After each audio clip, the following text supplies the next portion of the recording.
Relatos del lado oscuro. Fantasmas. Seres extraños. Sucesos inexplicables. Perversidad humana. Historias que otras mentes prefieren ignorar.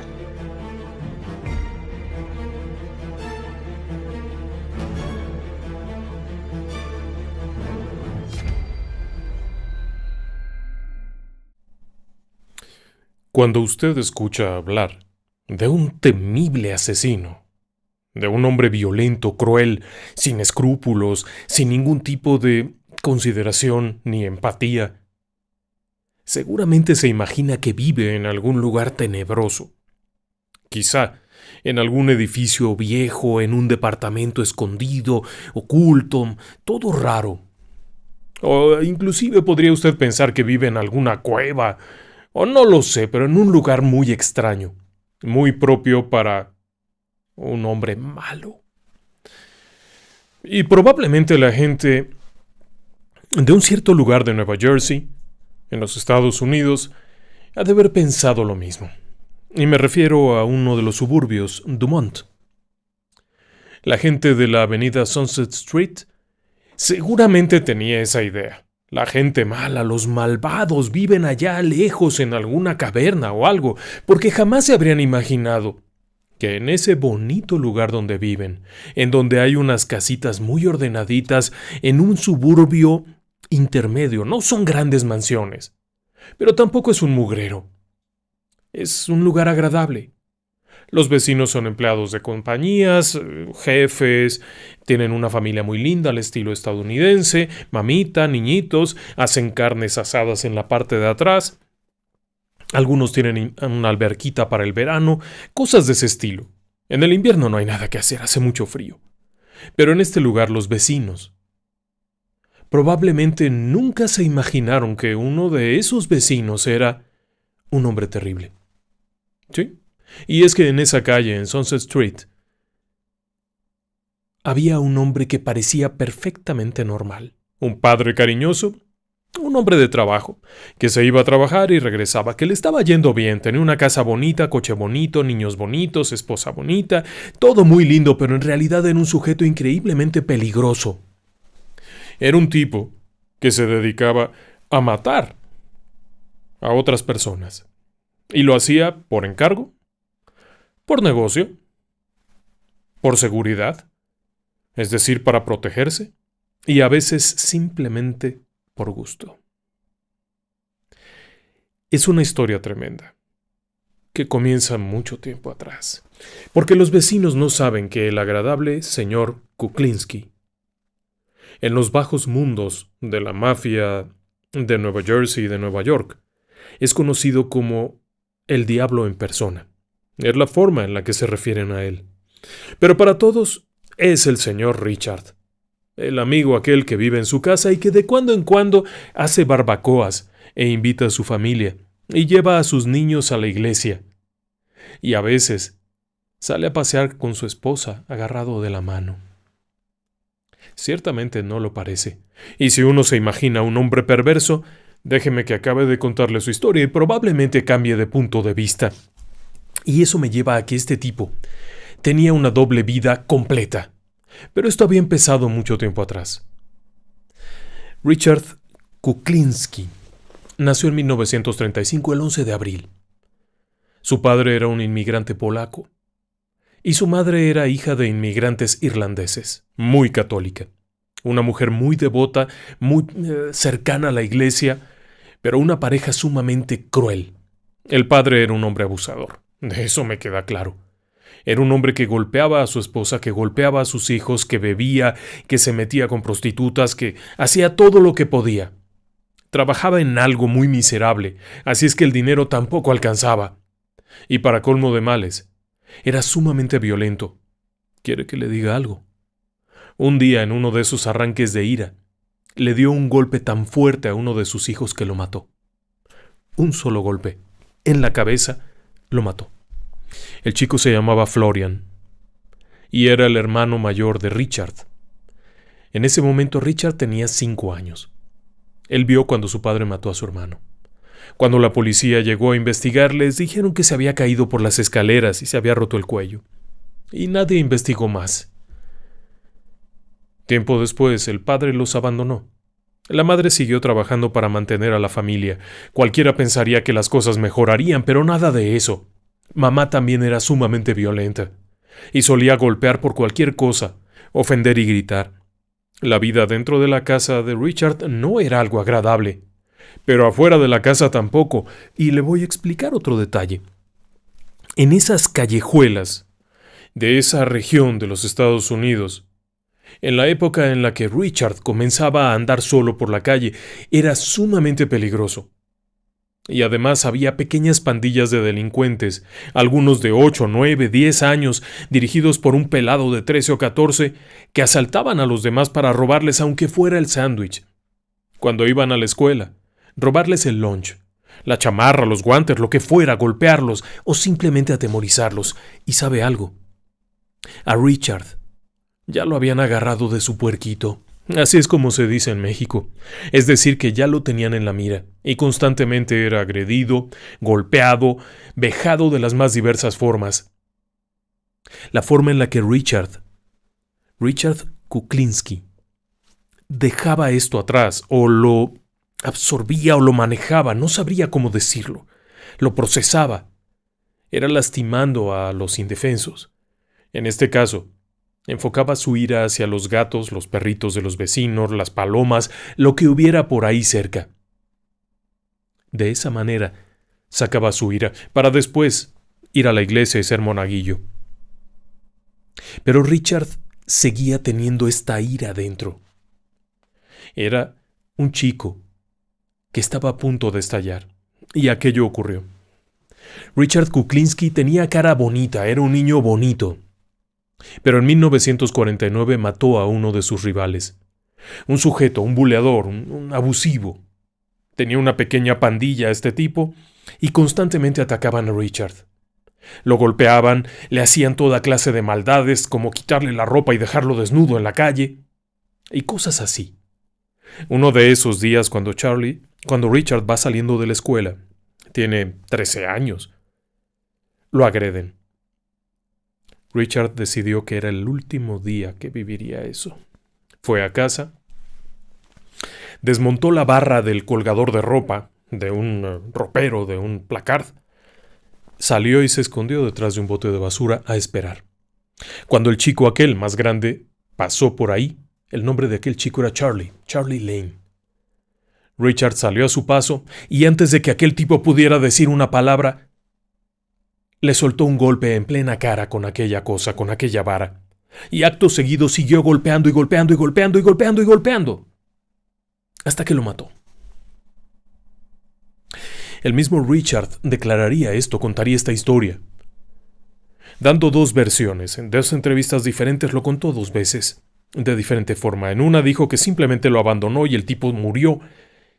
En otra aseguró haberle hecho algunas cosas al cuerpo y después disponerlo. Lo que fuera. El hecho es que sentía mucho miedo. En cualquier momento llegaría la policía y se lo iba a llevar, lo iban a meter a la cárcel. Pero no pasó nada. Por lo que Richard entendió, en aquella ocasión, con 13 años, que en la vida siempre será preferible pegar a recibir golpes. Había aprendido una lección que le serviría inmediatamente, y muy pronto comenzaría a golpear al resto de la pandilla de Charlie Lane, hasta someterlos. Y el que no se sometiera, seguiría en la lista de quienes serían golpeados hasta la muerte. Charlie abandona la escuela a los 15 años. Está creciendo. Llegaría a ser un gigantón de 1,95 m. Era un tipo delgado, atlético, simpático, muy habilidoso. Richard Kuklinski sabía lo que quería y lo que quería no era trabajar para alguien. Comienza con pequeños robos, comienza con pequeños hurtos. Va, viene. De pronto consigue robar algo, va y lo vende. Y resulta que se lo vende a la mafia. Y es como comienza a relacionarse. Richard Kuklinski se va metiendo de lleno en un mundo de mucha violencia. y se quiere probar a sí mismo. Aprendió la lección con aquel chico. Así es que después de dejar la escuela y después de dejar todo aquel mundo, se empieza a sumergir en esta especie de mundo extraño. No es un mal tipo. De hecho, en ese momento, Richard Kuklinski era delgado, de buena apariencia, y podía pasar como un chico cualquiera, un chico de clase media. Esto le valió que pudiera meterse en medio de ciertas cosas, aprender ciertos detalles, como por ejemplo lo que le gusta a la gente, cómo engañar a la gente, cómo hablarle, cómo pasar desapercibido, pero también aprendió cosas importantes para él, cómo golpear, cómo defenderse, cómo lastimar al otro, las maneras adecuadas entre pandillas. Fue aprendiendo estas cosas. Y luego, por supuesto, las iba poniendo en práctica. Hubo un momento en el que la policía de Nueva York pensó que los vagabundos de la ciudad se estaban peleando entre ellos y matando. Por el gran número de personas que aparecían muertas, en realidad no era así. En realidad era Richard Kuklinski aprendiendo a matar. Así, tal como se lo estoy diciendo. Encontraba un vagabundo y lo atacaba, probando diferentes técnicas, desde quitarle la vida a golpes, estrangulando, etc. Pero paralelamente desarrollaba su actividad como bandido, como ladrón. Se había rodeado de un par de pandilleros por aquí, otros por allá, y comenzó a robar, pero no me refiero a robar en una tienda de licores una botella, sino de pronto interceptar un cargamento con todo y camión, golpear al chofer y llevarse la carga, para después entregarla a la mafia. Y es así como fue entrando en el mundo de la mafia, primero con la familia de Cavalcante. Este grupo criminal de Nueva York, también de origen italiano perteneciente a la mafia, la Cosa Nostra, muy pronto se dio cuenta que en este chico tenían un buen elemento. Era ágil, era rápido, podía conseguir cosas, así es que comenzó a trabajar para ellos. Pero también era un sujeto muy violento, lo cual para la familia de Cavalcante les resultaba útil. El único problema es que no era italiano. Kuklinski era de origen polaco, así es que entre la mafia era conocido como el polaco.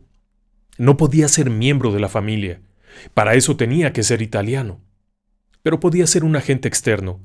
Así es que un buen día la gente de Cavalcante le pide que vaya a hacer unos cobros. Hay un hombre al que no quieren ir a cobrarle ellos, no quieren que se sepa que son ellos los que están detrás. Las familias italianas de la mafia eran muy herméticas en eso, no querían mezclarse, así es que tenían agentes externos, gente de fuera, que podía hacer el trabajo. Y Richard va y lo hace. Y lo hace tan brutalmente que sorprende a todos, y es cuando le preguntan si también puede matar. Y él dice que sí. Y comete el primer homicidio para la familia de Cavalcante. Él asegura que fueron 2 miembros de la familia. No queda muy claro si eso es cierto. Lo que es un hecho es que comenzó a trabajar para ellos. Él relataría que la primera forma en la que mató fue arrojando una bomba de gasolina. Tenía que eliminar a un sujeto. Le habían puesto esa meta. Era su prueba, su iniciación. Y tenía que hacerlo de forma muy espectacular. Y lo que planeó fue eso. Esperar a que el sujeto, el cliente, llegara, subiera a su coche y arrojarle una bomba de gasolina y quemarlo. Después de eso, simplemente se dio la vuelta y siguió. Relataría Richard Kuklinski después que en ese momento no sintió nada. No tuvo ningún temor, no tuvo ninguna euforia, no sintió ningún apasionamiento. Le habían encargado hacer eso y lo había hecho. Fue, recogió su paga y se fue a cenar. Así era. Era un hombre frío. Y aquello siguió. El polaco era un tipo muy rudo. Sin embargo, la familia de Cavalcante no fue un asunto que se pudiera sostener. En algún momento la policía interviene, habían comenzado a robar autos y de alguna forma Richard Kuklinski estuvo a punto de ir a parar a prisión. 3 miembros de su banda entraron a la cárcel, pero él logró escabullirse y decidió separarse de esto un tiempo. Tener un trabajo legítimo, mantener baja la guardia, ser un chico bueno. Y eso no es fácil cuando aprendiste a matar y a golpear, y es lo único que haces, pero logró conseguir un empleo en una empresa de transportes. Era empleado allí. Y allí es cuando las cosas cambian para siempre. Porque Richard, que para ese momento tendría 22 años, conoce al amor de su vida. Y se vuelve un hombre de familia. Si es que así se puede decir. La chica era Bárbara. También descendiente de italianos. Bárbara queda prendada de él. Lo conoce, ella era recepcionista en la empresa. Lo conoce, se enamoran. Él es un tipo muy gentil a veces no tanto, pero es un tipo agradable. Con su 1,90 y tantos de estatura, baila bien, juega pool como pocas personas, es un excelente jugador de billar, hace toda suerte de cosas y siempre tiene algo de dinero. Así es que eso le vale que la chica se fije. Y claro, el único problema es que él era el diablo en persona. Y eso nadie se lo iba a quitar. Y nadie se lo iba a quitar porque el hombre de familia muy pronto comenzaría a ser un sujeto controlador, un sujeto celoso, un sujeto violento. Cuando algo no le gustaba era evidente que estaba a punto de estallar. Le llamaban la mirada del tiburón, porque le cambiaban los ojos. Se ponía tan raro. A Bárbara aquello no le gustaba mucho, sobre todo cuando él le dijo que no quería que trabajara más, que dejara la empresa. A ella le gustaba su empleo, pero tuvo que aceptarlo. Salió de allí y un tiempo después contrajeron matrimonio. Eso fue en 1961. Richard entonces consigue otro empleo. Un familiar de su esposa le consigue un trabajo en un laboratorio de películas, donde sacan las copias de las películas que se mandaban a los cines.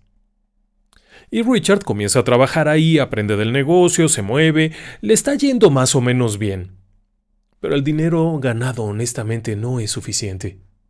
Él supo lo que era tener mucho dinero de forma muy rápida, y esto no parecía serlo. Y comenzó a hacer un doble negocio. Mientras trabajaba allí, aprendió a sacar copias, así es que en ciertos momentos cuando nadie lo veía o en la noche, hacía su propio negocio. Utilizando las máquinas de laboratorio sacaba sus propias copias. Y entonces iba y las vendía en los bajos fondos, en el mundo aquel de las cosas ocultas, allá iba. Y vendía las copias. Y poco a poco fue haciéndose de clientela, hasta que de pronto un buen día se da cuenta que no es el único, sino que la propia gente del laboratorio hace sus cosas turbias. Aquella es una empresa grande, pero su jefe y otros conocidos también meten la mano y hacen sus cochinadas, sacando copias, vendiéndolas. Y cuando todos se dan cuenta de que todos tienen las manos en el lodo, pues la cosa es más fácil. Y es cuando comienzan a pedirle a Richard que también los ayude con ciertas cositas. A golpear a alguien, a neutralizar a otro, y así sucesivamente. Richard es un tipo que cumple lo que promete. Es muy duro. Y comienza también a trabajar en su propio negocio. Pero no tiene dinero. No pierda de vista que había estado algún tiempo fuera de la movida. Y esto le había significado quedarse sin capital de trabajo y quiere abrir su propio negocio. ¡Claro que es un negocio ilegal! Bueno, navega entre dos reinos. Pero para conseguir el dinero, lo único que conoce es la mafia. Así que acude a pedir un préstamo a la mafia. Es arriesgar la vida en eso. El chico guapo con la esposa bonita va a la mafia a pedir ayuda. ¿Y sabe qué? Le prestan el dinero.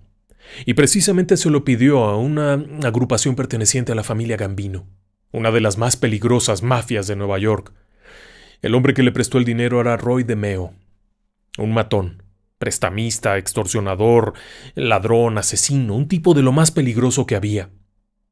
Con ese dinero compraría un equipo para reproducir películas. Y comenzó a trabajar muy pronto. Hacía sus negocios, tomaba las películas que el laboratorio tenía, las duplicaba en su propio taller y así ganaba dinero por los dos lados. Y entonces se dio cuenta que había otro negocio todavía, que era el tema del cine pornográfico. Y por supuesto que también ingresó en eso. Era una época en la que no cualquiera tenía un sistema de reproducción en su casa. No eran videocaseteras muy frecuentes, pero comienza a reproducir películas que se venden en estanquillos y en lugares turbios. Todo ello en medio de los bajos fondos del mundo aquel de la delincuencia. Hasta que un día no le pagan algo, y no le puede pagar a Roy DeMeo. Este tipo le manda unos matones, que lo amenazan con quitarle la vida.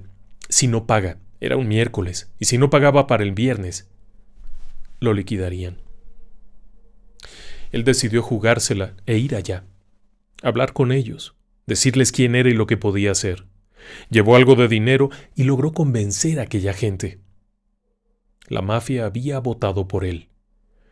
Lo había aceptado de nuevo, esta vez para los Gambino, y comenzaría a trabajar muy pronto, pero hacía falta una prueba. Oh, sí, la mafia no te deja entrar así nada más. Y la prueba no era cualquier cosa.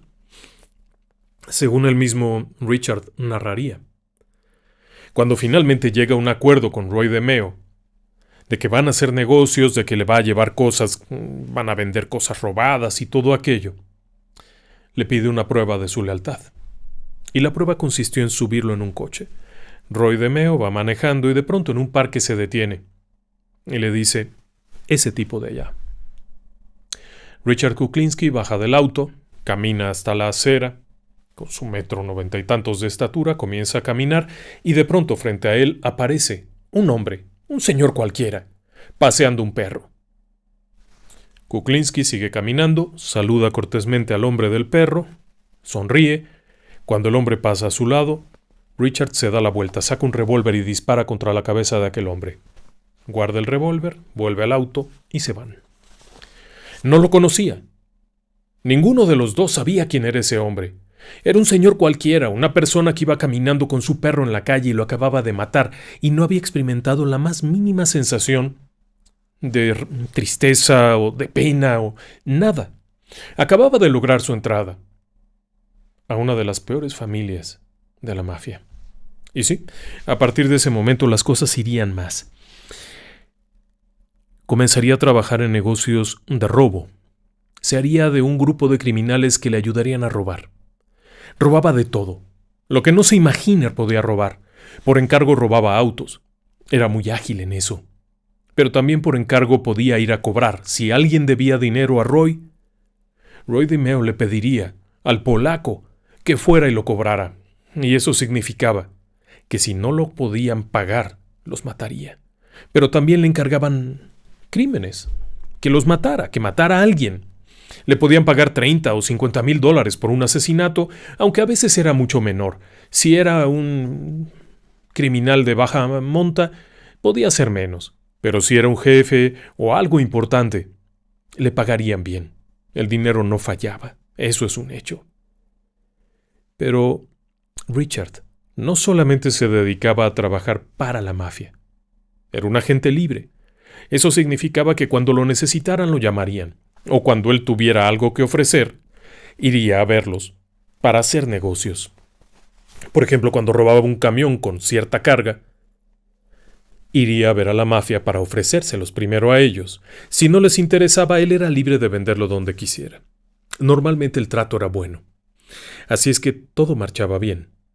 Pero él también tenía su negocio propio. Es decir, aparte del cine porno y de todas estas cosas, Richard Kuklinski era un estafador, un asesino, un ladrón. Para él, todo era negocio. Y no tenía problema en engañar a alguien y después matarlo. Por ejemplo, el caso de Paul Hoffman. Ese fue un caso muy significativo. Paul Hoffman era un farmacéutico. No era un buen tipo. Era un sujeto que vendía medicamentos sin prescripción. Ciertos medicamentos muy restringidos. Él, en su farmacia, los vendía sin receta por debajo del agua y se ganaba una lana. Eso era todo. Era un hombre que traficaba medicamentos. Un buen día, su contacto que le surtía ya no aparece y se ve en la necesidad de buscar quién le consiga los medicamentos. Decide ir a buscar en una de esas cantinas, en un bar de mala muerte. Le pregunta al cantinero y el cantinero le dice que no sabe. E insiste mucho y después de mucho molestar al cantinero, el cantinero finalmente le dice: ¿por qué no vas y le preguntas a él? Seguramente él sabe algo. Refiriéndose a Richard Kuklinski, quien por cierto era afecto a estar en ese bar.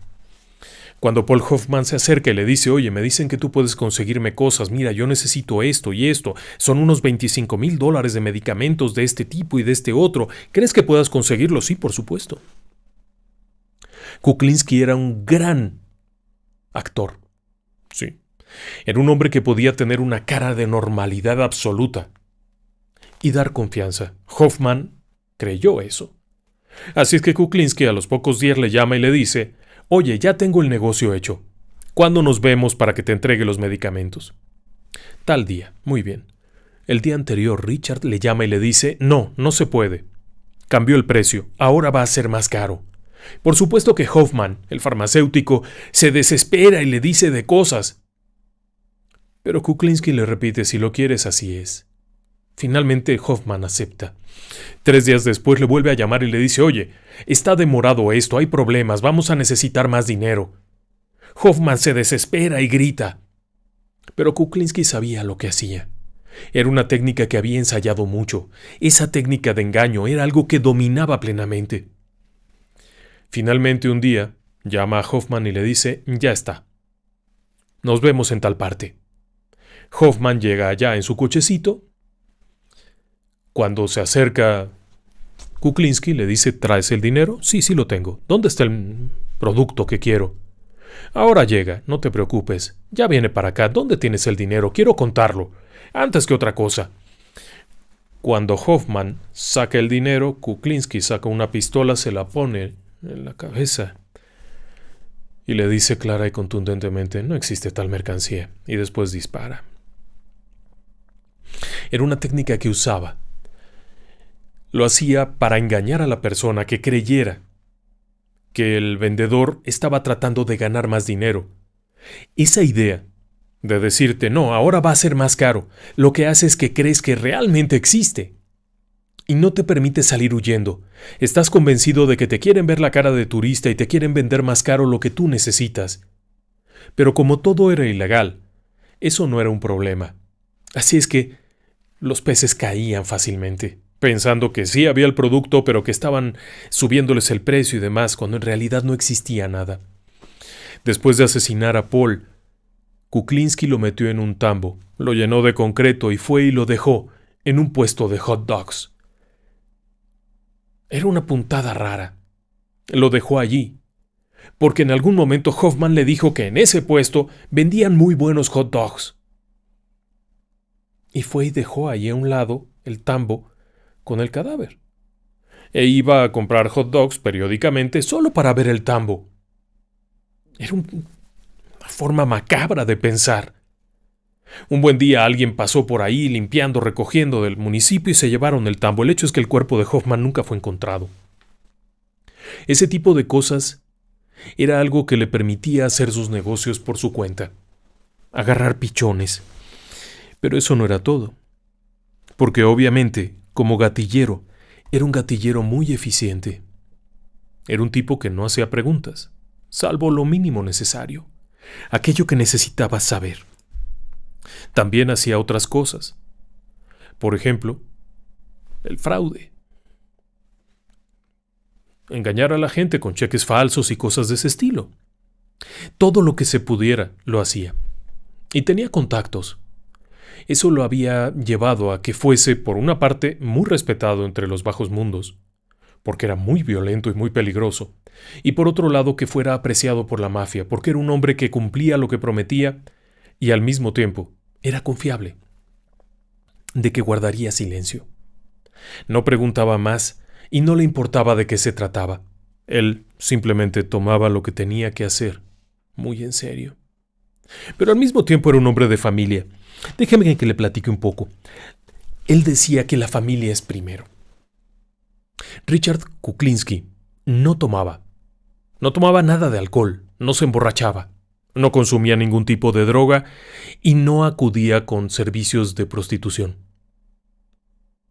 Era un monstruo, pero un monstruo que no tomaba, no iba con sexoservidoras y no se drogaba. Y consideraba que la familia era primero y estaba dispuesto a hacer lo que fuera necesario para proteger a su familia. En primer lugar, ni su esposa ni sus hijos sabían a lo que se dedicaba. Para la familia, él era un hombre que tenía un negocio de venta de bienes al mayoreo. ¿A qué bienes se refería? Lo que fuera. Y también tenía un negocio de películas. Así es que aquello parecía legítimo, y sí había dinero, y por supuesto que Bárbara más de una vez lo vio llegar con costales llenos de dinero. Pero nunca se atrevió a preguntar, porque todos en la casa sabían que era un hombre muy peligroso. Aun cuando no sabían a qué se dedicaba, todos tenían temor. Había ratos en los que era estupendo, era genial. Era un hombre que llegaba y subía a toda la familia al auto y se los llevaba a cenar a un lugar bonito. O de pronto llegaba, subía a la familia y se los llevaba de paseo, a nadar, a esquiar, a lo que fuera. Siempre había un regalito bonito, alguna cosa, pero cuando se desquiciaba era increíblemente violento, al punto de que en una ocasión golpeó tan fuerte a su esposa que la hizo perder al bebé que estaba esperando. A los hijos no los golpeaba, no. Sin embargo, los tenía bajo un régimen de terror. Si algo no le gustaba, ya sabían cómo se pondría, y había veces que ni siquiera hacía falta que no le gustara. Estallaba por alguna razón. Era esta dualidad. Había un Richard Kuklinski muy bueno, generoso, simpático, buen bailarín, buen jugador de pool, y había un Richard que era malvado. Pero eso no era nuevo. Bárbara había aprendido eso muy temprano en esta relación, de hecho antes de casarse. Después de conocerse y andar juntos un tiempo, Bárbara se dio cuenta que esto no era lo que quería, antes de casarse. Porque la controlaba, la celotipia, la violencia, la imposición, así es que un día lo cita. Y acuden los dos, estando en un restaurante. Ella le pide que se separen un tiempo, que ambos tienen que conocer otros mundos y lo que quería era separarse, abandonarlo, irse. De pronto Richard se pone junto de ella y, antes de que ella pueda moverse o apartarse, siente un dolor penetrante en la espalda. Mueve la mano, se toca y se ve la mano ensangrentada. Richard, por abajo de la mesa, le muestra que tiene un puñal y que la acaba de apuñalar. Ella siente que se muere. No, solo fue una herida superficial, solo fue una advertencia. Richard le dijo claramente: «Nunca me vas a abandonar con vida, te lo advierto». Y era cierto.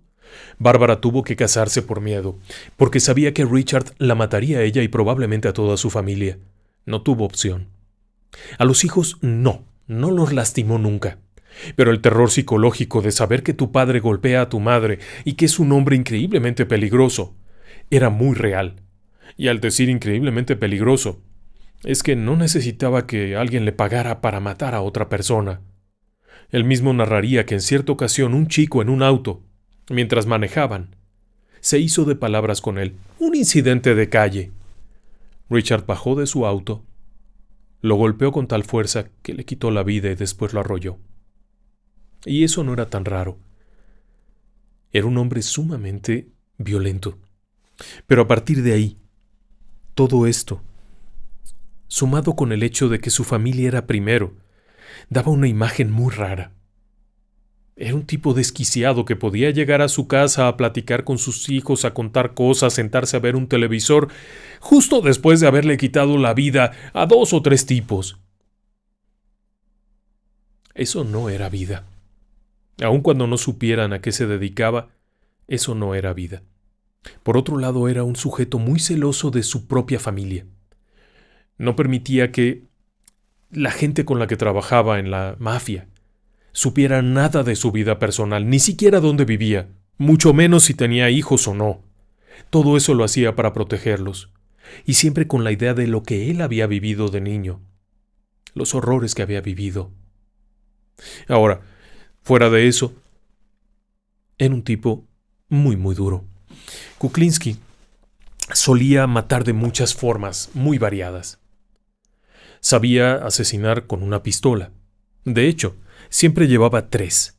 Llevaba 2 pistolas muy pequeñas, calibre 22 Derringer, una en cada bolsillo del pantalón. Confiables, pequeñas, ligeras. No son para enfrentar un ejército. Era para matar a alguien. Y además llevaba otra arma de reserva. En alguna ocasión se le había encasquillado la pistola y se tuvo que encargar del sujeto con las manos, así es que siempre iba prevenido. Pero era un hombre que tenía muchos elementos. También podía asesinar con cuchillos, con una cuerda, a puñetazos, con una barra metálica. Y también envenenando. ¿Sí? Kuklinski había aprendido algo muy importante: a asesinar con cianuro. Y esa es otra historia interesante de su vida. Kuklinski tenía un amigo, bueno, un conocido, Robert Prongay. Robert Prongay le había enseñado muchas cosas. Se habían conocido por casualidad. Fíjese qué cosas tiene la vida. En cierta ocasión, Kuklinski fue contratado para asesinar a una persona. La misma persona había sido encargada a Robert Prongay. Así es que los dos asesinos se encontraron de pronto para matar a la misma persona. Sabiendo que a este le iban a pagar si lo mataba y a otra persona le iba a pagar, no tuvieron problema en hacer el trabajo y punto. De ahí comenzó una relación. Robert Prongay era un sujeto que tenía una experiencia enorme, por ejemplo en explosivos y cosas. No queda claro si había sido militar o no, pero era un tipo que sabía de explosivos, de venenos y que tenía una sorprendente habilidad para conseguir cianuro. Y le enseñó a Richard cómo usarlo. Y comenzaron a usarlo. Había muchas formas. Aprendió a usarlo por inyección. Muy fuerte. Muy rápido. Pero también, por ejemplo, en alimentos. También fulminante. También a través de un spray. Suficiente para acabar con alguien. Él solía utilizarlo ocultándolo en un pañuelo y fingiendo que estornudaba, y entonces rociar a la persona, a la víctima. Al respirar el cianuro, estaba firmada su sentencia. Pero también había otras maneras, inclusive simplemente el contacto. Y es que el cianuro era muy eficiente y según se creía no dejaba rastros. Insisto, según se creía. La realidad es que sí dejaba un rastro. Y aun cuando el cuerpo lo hubiera absorbido, había evidencia. Así es que eso no lo sabían ellos. Pero por supuesto, Prongay y Kuklinski comenzaron a trabajar juntos. Y se hicieron, no se podría decir buenos amigos, porque Kuklinski no sabía de eso, no podía tener un amigo, pero sí comenzaron a trabajar y a tener ideas juntos. Compartían negocios, hacían negocios de robos y demás, y la cosa más loca de todo es que Robert Prongay era conocido como Mr. Softy.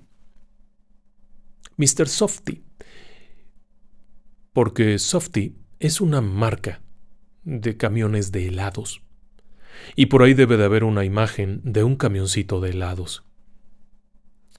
Prongay solía utilizar un camión para vender helados. Era legítimo, vendía helados. Si se acercaba un niño, le vendía un helado. Pero al mismo tiempo utilizaba el camión para espiar a la gente a la que tenía que eliminar. Era un asesino a sueldo. Y usaba su camión de helados para tal fin. Después de un día largo de trabajo, llegaba y guardaba el camioncito en su garage, que era contiguo al garage donde tenía su negocio de películas, Richard Kuklinski. Así es que se llevaban bien. Pero, de hecho, Kuklinski no le sentía mucha admiración. Y no le sentía mucha admiración porque no era un hombre de familia. Prongay era un hombre que estaba muy peleado con su esposa y que continuamente deseaba acabar con ella. Y de muchas formas muy variadas, y eso a Kuklinski no le gustaba. Él era un hombre de familia y aquel otro no, y decía que estaba loco. Tan loco que un día tuvo una idea. La idea de congelar un cuerpo para despistar a los forenses. Era una idea loca, pero eso realmente se lo platico un poco más adelante. Antes déjeme decirle que el pleito de Prongay con Kuklinski fue creciendo. Un día, Mr. Softy, el hombre del camión de helados, pone una bomba en la casa de su esposa.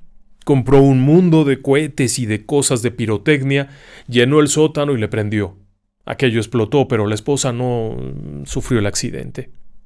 La policía investigó y fueron a buscarlo. Se dieron cuenta que este tipo tenía un enorme arsenal de fuegos pirotécnicos. Así es que se emite una orden de captura, la policía comienza a buscarlo. Pero cuando llegan al garage donde guarda su camión de helados, lo encuentran muerto. Precisamente Kuklinski se había dado cuenta que la policía lo estaba siguiendo, ¿sí? A Mr. Softy. Y sabiendo que pronto lo capturarían y era posible que hablara, lo había asesinado. Esto no era tan raro. Esta era una forma en la que también actuaba. Era la manera en la que protegía su negocio y en la que se protegía a sí mismo. No importaba que tuviera que matar a un asociado, a un socio, a un compañero de negocios. Si lo tenía que hacer para protegerse, lo hacía. Y Prongay fue uno de los primeros. El detalle es que no era el único. Y la muerte de Robert Prongay, también conocido como Mr. Softy, le significaría a la póster el final de la carrera de Kuklinski. Y eso, si usted me presta un minuto más adelante, se lo explicaré. El detalle es que en 1984 Prongay muere. Pero no sin antes haber hecho la famosa prueba del hielo. Y todo ocurrió cuando Louis Margay, un sujeto que vendía películas copiadas, hace un trato con Kuklinski. El trato era simple. Kuklinski le iba a conseguir $95,000 de películas en blanco, de tal forma que pudiera hacer su negocio. Eran películas irregulares, todo era chueco. Este sujeto, Margay, le propone ese negocio, se ponen de acuerdo y Kuklinski hace su mismo asunto aquel. Le dice que sí, le llama, le dice que ahora está más caro, le dice que ahora está más tarde, que ahora sí, que ahora no, y así lo trae. Hasta que Margay, desesperado, le dice, por fin, ¿va a haber o no va a haber?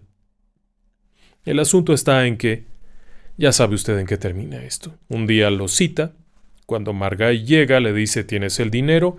Sí, sí lo tengo, tengo que contarlo. Antes de que venga mi asociado con las películas, tengo que contarlo. Margay saca el dinero, Kuklinski lo mata. Pero él y Prongay habían platicado, Mr. Softy, habían platicado sobre congelar un cuerpo. Suponían que si congelaban un cuerpo, los forenses no se darían cuenta cuándo había muerto esa persona. Y eso eliminaría la necesidad de tener una coartada. Era algo muy simple. Así es que lo congelaron. Y lo dejaron congelado durante 2 años. La muerte de Margay fue en 1981. En 1983 decidieron tirarlo por ahí en alguna parte. En una tarde tranquila de un mes de septiembre, apareció un cuerpo envuelto en plástico, en bolsas de basura. Las autoridades lo recuperaron y se dieron cuenta que, era un homicidio violento, lo identificaron. La esposa de aquel hombre llegó y contó la historia de que su esposo iba a verse con un tal Kuklinski para darle dinero por unas películas, pero habían pasado 2 años. No había manera de relacionarlo y mucho más cuando este sujeto se veía bastante fresco, el cadáver se veía muy fresco. Y ahí es donde cometió un error Kuklinski. Se aceleró, porque tiró el cuerpo pensando que se descongelaría solo y no fue así. Cuando los forenses inspeccionan, encontraron en el interior del cuerpo cristales de hielo. Inmediatamente supieron que lo habían congelado. ¿Y sabe algo? Algo todavía más macabro. Es que cuando la policía finalmente captura a Kuklinski tiempo después y revisan todo, en el taller de Kuklinski, en su lugar donde tenía su bodega, no había ningún refrigerador lo suficientemente grande. Tampoco en el garage donde guardaba su coche Mr. Softy. El único lugar donde cabía un cuerpo completo para estar congelado permanentemente era en el camión de los helados. Y aun cuando el FBI ha dicho que no encontraron otra forma de explicar dónde había estado el cuerpo durante 2 años bajo congelamiento, más que dentro del camión de helados. Es decir, que este tipo, mientras estaba vendiéndole helados a los niños, tenía un cadáver abajo de las bandejas de helado. Pero El asunto es que había salido el nombre de Kuklinski, y la policía comenzó a llamarlo Iceman, el apodo que lo haría famoso. En realidad la mafia no lo llamaba así. La mafia simplemente lo llamaba el polaco o el demonio, o el diablo en persona. Serían las autoridades las que lo nombrarían Iceman, y comenzarían a seguirlo. Kuklinski había aparecido en muchos lados, en muchos arrestos. Alguien mencionaba a Kuklinski. En alguna parte, cuando apareció un cuerpo, alguien decía que esa persona tenía que haberse visto con Kuklinski. Sin embargo, eso no era suficiente. No alcanzaba para enjuiciarlo, para atraparlo, para algo. Pero Kuklinski también tenía otra manía. Y otra cosa rara es que a veces era muy impulsivo. Y eso ocurrió con un sujeto, un asociado suyo, George Maliband. George era un hombre que había hecho negocios con Kuklinski durante algún tiempo. Fue la única persona a la que le permitió conocer su casa, del mundo de los negocios. La única persona a la que llevó a su casa fue a George. George era un tipo igual de grande que él, pero más pesado. Para esta época, en los años 80, Richard Kuklinski medía 1,90 y tantos y pesaba 150 kilos. George pesaba más o menos igual y era un poco más alto. Se entendían bien, hacían negocios, les iba bien, ganaban muy buen dinero. Por eso quizá lo llevó a su casa y le presentó a su familia. Pero siempre lo consideró un error. Haber hecho eso para Richard era un error. Y eso resultó más evidente después, porque un buen día se entera que George necesitaba dinero. Era un jugador empedernido y había perdido dinero. Y que necesitaba un préstamo de la mafia, y se lo pidió a Roy DeMeo. DeMeo le preguntó a Kuklinski si lo conocía. Kuklinski dijo, sí lo conozco. ¿Avalas el préstamo? Yo lo avalo. Kuklinski no sabía que George le debía prácticamente a todas las familias de la mafia. Tenía deudas de juego por todas partes. Así es que el dinero que le prestó DeMeo no era nada. Simplemente volvió a apostar, volvió a perder y ya no pudo pagar. Y entonces Roy DeMeo, la mafia, los Gambino, mandan llamar a ambos. ¿Qué pasó? Tú dijiste que él era pagador y tú dijiste que ibas a pagar. Ahora los dos van a pagar por esto. Kuklinski se da cuenta del problema que tiene y quiere hablar con George, poner las cosas en paz, arreglarlo. Y George comete el peor error que puede haber. Estando ahí le dice que no se le olvide que él sabe dónde vive y que sabe quién es su familia. Kuklinski no lo espera y lo asesina. Ahí mismo lo mata. Ese hecho sería parte del final de Kuklinski, porque después de disponer del cuerpo, la viuda reportó que había estado con él y varios testigos aseguraron haberlo visto con Kuklinski. Otra vez la policía tenía claramente el nombre de este sujeto. Iceman era Richard Kuklinski. Y casualmente después de eso tomó el dinero que había por ahí de su amigo muerto, fue y pagó la deuda con Roy DeMeo y santo remedio. Pero a partir de ese momento comenzó a sufrir una especie de paranoia. Y esa paranoia se haría muy notoria. Después de la muerte de George, el siguiente en la lista sería Daniel Debner. Debner era otro de sus asociados. Debner había comenzado a pasar un mal rato también, y lo había pasado porque había aparecido en varios robos. La policía lo estaba buscando. Y lo estaba siguiendo muy de cerca. Habían intervenido su casa, habían intervenido su negocio, por lo que Debner, quien había trabajado con Kuklinski por lo menos 5 años, le pide ayuda. Kuklinski le dice que está bien, lo va a esconder. Y lo esconde en un departamento propiedad del novio de su hija de Kuklinski. Es un lugar seguro, y ahí lo tiene. Debner está contento, está seguro, está confiado. Un buen día Kuklinski lleva comida para allá. Era algo que hacía siempre. Le lleva comida, tú, que yo, que no sé cuánto, platican. El hecho es que aquel amigo se come la comida y después se muere. Estaba envenenada. Kuklinski procede a envolverlo en algunas cosas, en un plástico o algo. El hecho es que al estar maniobrando hay sangre. De alguna forma hay sangre que mancha la alfombra. Kuklinski termina de envolverlo, limpia la alfombra muy bien, todo muy bonito. Llega su yerno, el futuro yerno, y lo ayuda a cargar el cuerpo en la camioneta. Y van y lo tiran por allá. La policía no se chupaba el dedo y sabía quién era Dabner y sabía quién era Kuklinski, y el único que se chupaba el dedo era Dabner, porque había caído en la peor de las trampas. Por increíble que parezca, Dabner había ayudado a Kuklinski a envenenar a otro de los socios del negocio. Apenas un poco de tiempo atrás, en diciembre. Ambos habían envenenado a Gary Smith. Gary Smith era un chico que había trabajado con Kuklinski durante algún tiempo y también la policía lo estaba siguiendo. Gary había optado por salirse del negocio y tenía miedo. Le pidió ayuda a Kuklinski. Kuklinski lo ayudó. Lo llevó a alojarse en un motel con la idea de que se fuera lejos. Sin embargo, Gary una noche se sale del motel para ir a ver a su hijo. O su hija, no sé qué era. Kuklinski se enoja y decide que es el final. Y adivine qué. Le lleva hamburguesas envenenadas. Junto con Dabner. Los dos se encargaron de eso. Y una vez que envenenan a Gary, y este fallece, se suponía que la esposa de Dabner iba a venir en un coche y se iban a llevar el cuerpo.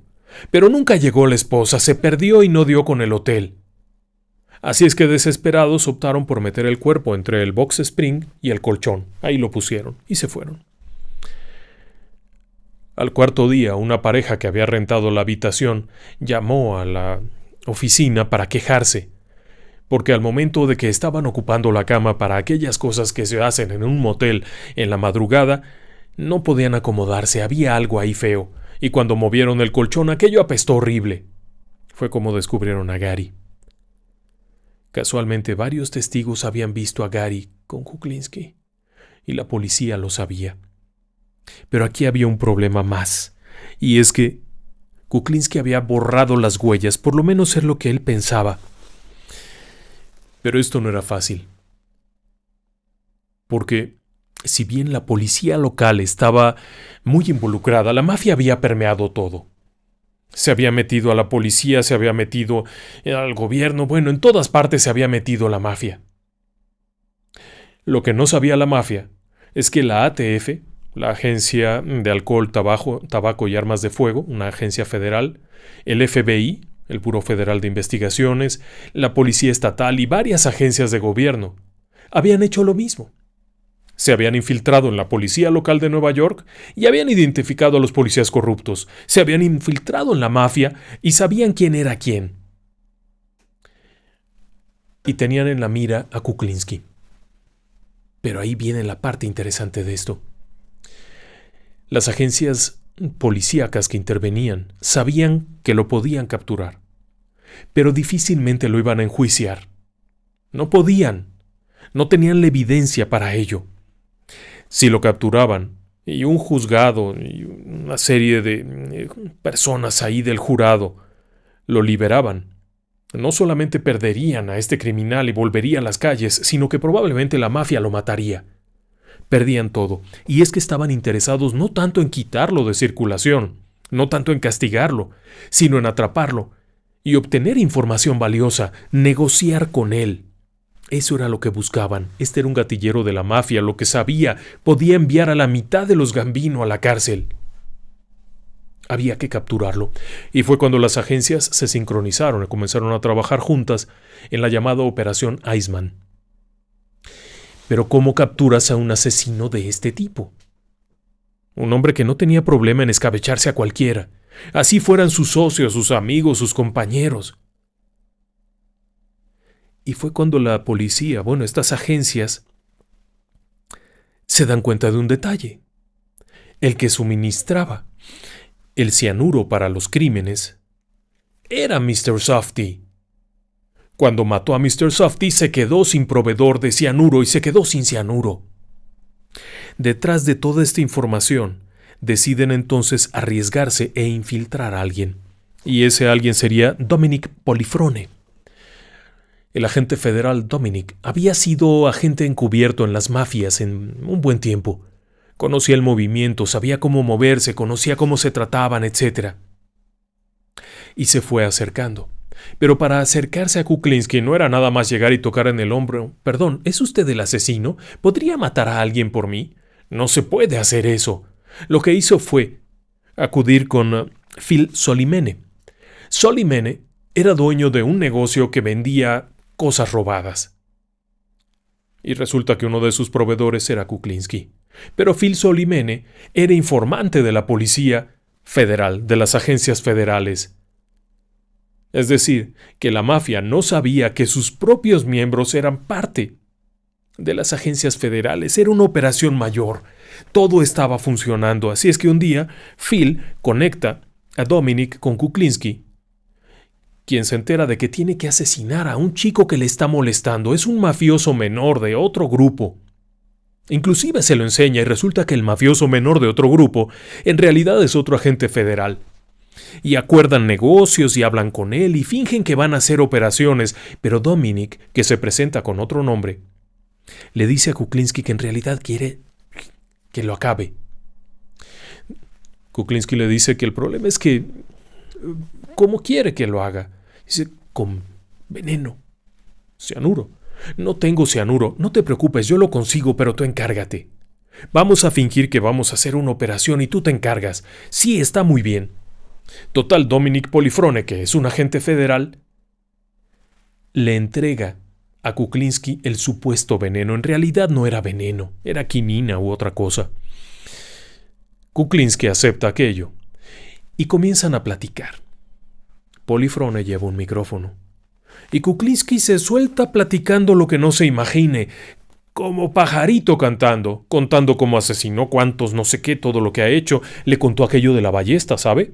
Un día Kuklinski tuvo la idea de probar una ballesta para sus cosas que hacía. Una ballesta, una de esas que es una flecha que se lanza, pero antes de usarla en un cliente, quiso probarla y cómo asesinó a alguien que ni conocía nada más para probarla. Todo eso estaba grabado. Pero al mismo tiempo no era tan útil. Podía servir, pero no era definitivo. Y no era definitivo porque podía estar fanfarroneando. El asunto está en que cuando escuchan la grabación se dan cuenta de algo. Kuklinski está fanfarroneando para ganar la confianza de Dominic Polifrone y matarlo. Era un agente muy conocedor y se da cuenta de la estrategia. Y es cuando deciden acabar con esto y capturarlo. Le entrega el veneno, el supuesto veneno, se ponen de acuerdo y el día que van a asesinar al sujeto aquel, Kuklinski no aparece. Un problema de familia no le había permitido llegar, pero había cometido otro error.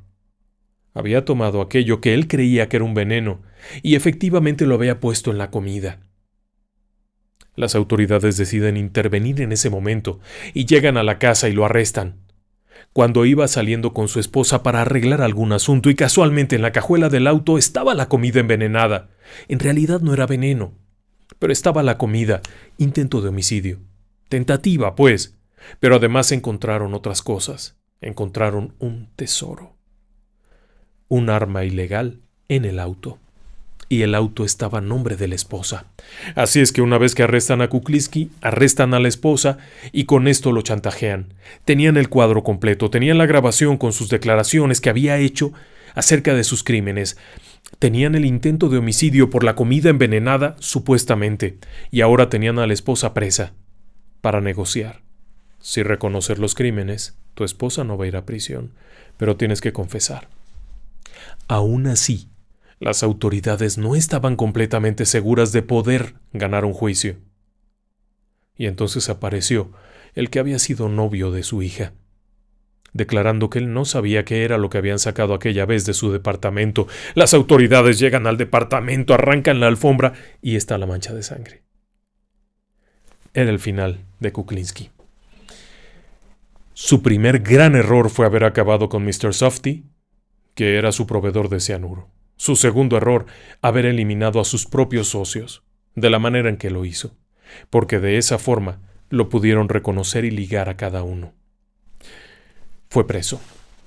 Cayó preso, y aquello fue en el año 86. En el año 86 fue capturado. El 17 de diciembre del 86. ¿Y sabe qué? Estaba pensando en asesinar a Dominic Polifrone. Estuvo a punto de hacerlo. Pero ahora estaba preso. Y comenzaron las investigaciones y se siguió el curso de aquello. Aceptó las confesiones para liberar a su esposa. Llegó a juicio, fue un juicio muy complicado, pero finalmente fue declarado culpable, sentenciado a 2 cadenas perpetuas continuas, es decir, sin libertad. Nunca saldría de prisión. Pero ese no era el final, porque sabía mucho de la mafia.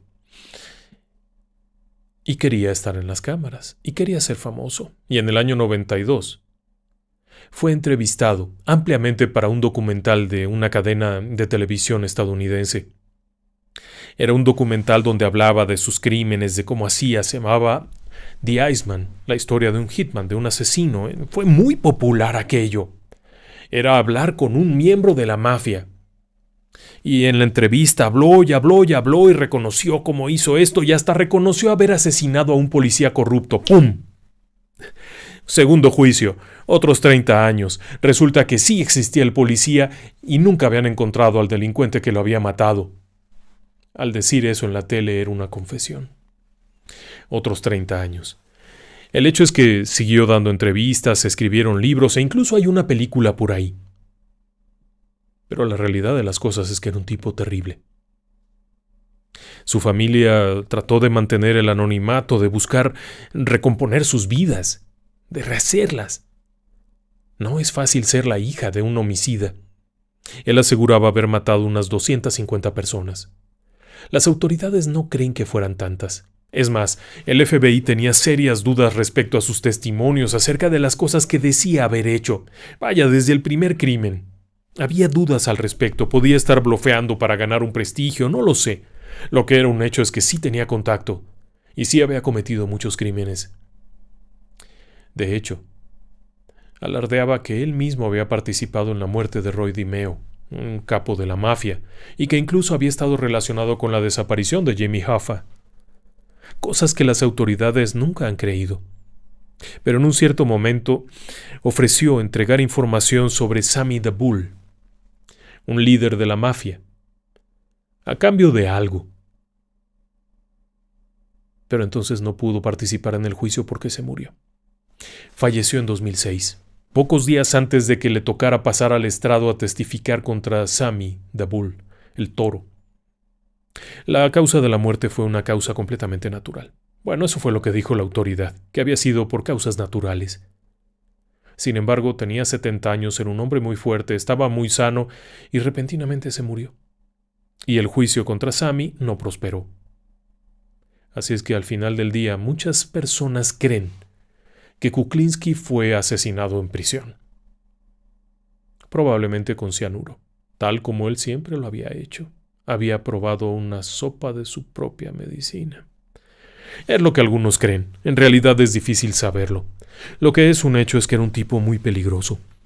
De acuerdo con algunos análisis, tanto de psiquiatras como de psicólogos, Kuklinski tenía un trastorno conocido como trastorno antisocial. Probablemente si no hubiera tenido una infancia tan violenta y tan cruel, de todos modos hubiera sido un tipo violento y difícil. El trastorno era algo muy grave. No podía sentir empatía. Podía estar estrangulando a alguien mientras se comía un hot dog. Podía estar haciendo cosas horribles y después irse a sentar a ver la tele con su familia. Era algo que disociaba por completo. Incluso las emociones. Podía estar totalmente neurótico en un momento y 30 segundos después estar sentado fumando un cigarrillo y platicando. Así es que era un asunto muy feo. Pero eso no es todo. Porque dentro de su familia otro de sus hermanos también estuvo en prisión, a cadena perpetua. Siendo muy joven asesinó a una chica de una forma horrible, lo que revelaba que este era un problema familiar. Teniendo en cuenta que su padre era un hombre extraordinariamente violento, cruel, es posible que fuera un trastorno hereditario. Hoy en día la familia sigue adelante. Los hijos son personas mayores y tratan de mantenerse un poco al margen. Alguna declaración por ahí, Bárbara, la viuda, alguna vez ha hecho alguna declaración. Pero ciertamente es una historia triste, sobre todo para la familia. En resumen, ¿usted qué pensaría? ¿Sabe quiénes son sus vecinos? Y por cierto, una muy preciada recomendación. Cuando vaya usted en la calle, procure no irritarse.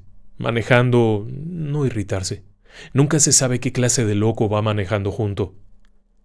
Kuklinski aseguraba que en más de una ocasión asesinó personas por un altercado vial, simplemente porque le tocaron el claxon el día que estaba de malas y se bajó y los mató. Así era Richard, una persona con un trastorno, y no sabemos cuántas hay por ahí, y definitivamente no se les nota. No viven en cavernas, no parecen vampiros, no son monstruos que repten por las paredes, no andan con una camisa de rayas vieja y con un cuchillo corriendo por ahí. Inclusive pueden ser simpáticos, pueden ser agradables, son convincentes, tienen dos caras, una perfectamente natural y otra que es la del monstruo. Y a veces van manejando junto a nosotros. Buenas noches y que descansen en paz.